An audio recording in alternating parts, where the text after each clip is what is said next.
We've all been there. You're amongst friends. When someone says something, everyone agrees, and even though you actually don't, you just go with it anyway because, I don't know, you're a sheeple.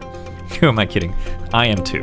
I remember when I was younger and my English Premier League obsessed friends asked me who I went for, and I was like, trying really hard to think of any team name, and someone went, as long as it's not Liverpool, and I said something like, yeah, definitely not them, and the boys were like, yeah, Liverpool sucks, and you know, all the usual stuff, and I was like, whew, dodged a bullet there, played the game, lost 0 friends, success.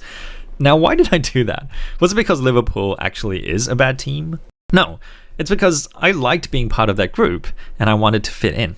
Psychologists call this social influence theory, which poses that a person's attitudes, beliefs, and the behaviors that express these attitudes are influenced by the people they associate with, like family, friends, colleagues, and the wider society.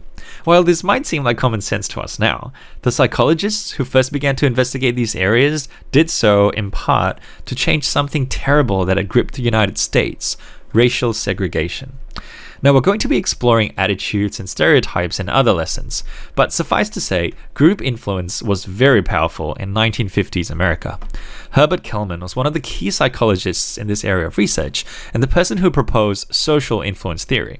Kalman would suggest that the deep racist views that many people claim to have had been gradually taken on because of the group they were part of. He identified 3 processes. First, compliance. This is when someone presents themselves as agreeing with the group and keeps any conflicting attitudes or beliefs to themselves. We do this because we believe the group will accept us and we might gain social benefits, which could actually be true. Next, identification. If you identify with someone you look up to, think role model from previous lessons, you're more likely to get satisfaction from the act of conforming than the actual thing you're conforming to. And finally, internalization, when the person eventually legitimately holds to the group's attitude and belief, publicly and privately, even if there aren't any social benefits anymore. So when I eventually start to dislike Liverpool as well, which for the record I don't, because, I don't want you guys to think I'm weird, because I need your approval. It's a subtle but brilliant theory, and I'm sure that you can think of many examples of it as well. And it's easy to think of social influence theory as being a bad thing, right? Like sheep not thinking for themselves. But it must be said that a group can influence people for the better too. For example, you may not naturally have a generous or serving attitude, but you might comply with the group that you're a part of.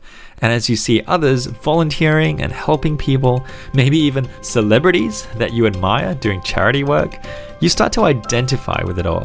And one day you realize, hey, these attitudes are now mine. I've internalized them, and I now genuinely value serving others with my time and energy. And when that happens, it's pretty cool. So that's our little intro to group social influence, and we'll be unpacking this a lot more in the lessons to come.